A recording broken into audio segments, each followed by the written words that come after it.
But I want to show some of the materials I use. They're funny lot really. These are sort of cake tins really. They're not really art materials, but they're just right. You see, I can squeeze my paints out, and when I say squeeze the paints out, I want you to really squeeze the paint out, not like that. I'm not getting this from the manufacturers, but so many people just screw the lid off like this and go and screw it back again, and that is pretty well useless. I want plenty of room to move my paints around and plenty of room to paint. So those are the two trays I've got to work with, and of course a water pot to hold the water. It can be any old thing really, you don't have to pay for that. But then under brushes, I want to show you those. But first of all, I've got about 8 or 9 colours here, just enough. I don't want 29 colours, I just want a few colours. They're my friends.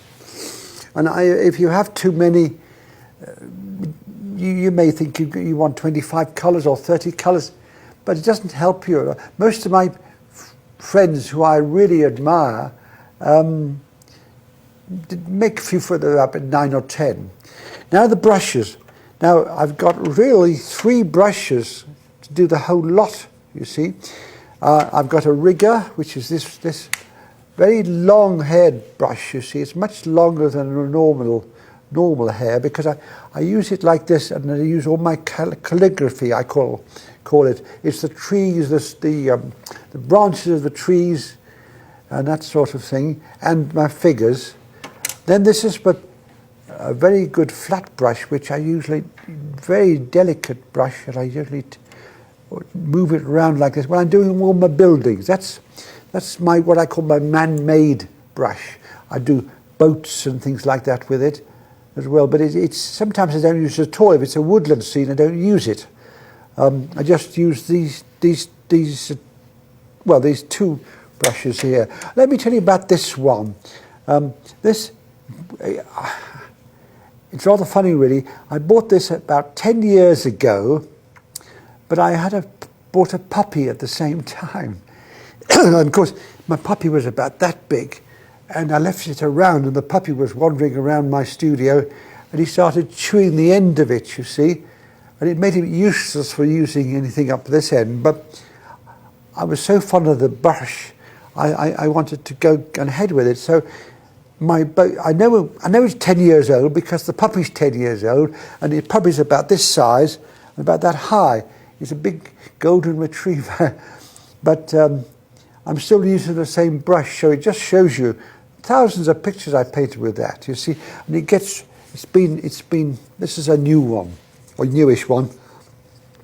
Look how I've worn it down. That's pure wear, and it's so good now. It's like one of these, a sharp penknife, which is absolutely beautiful, you know, you don't want to throw it away. So this is my reserve, but this one is what I can't give up. But so those are the three brushes I use, and of course next thing is credit cards. I had this idea of using credit cards, and I'm going to use it for making rocks and all sorts of other things as well.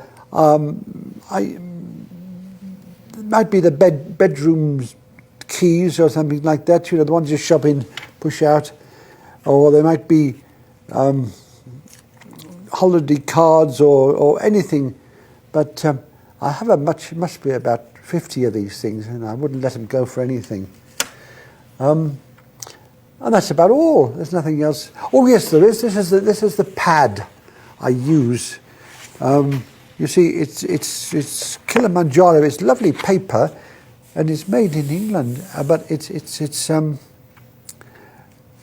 I love the stuff, and it doesn't matter how much water you put on it.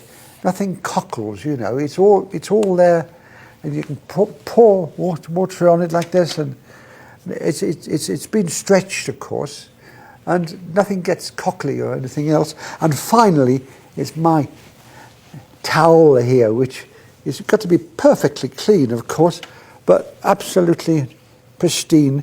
But it's my break It's like getting into a car. You wouldn't get in a car without a brake. And I find if I'm working away and I get my washers too wet, I just do this.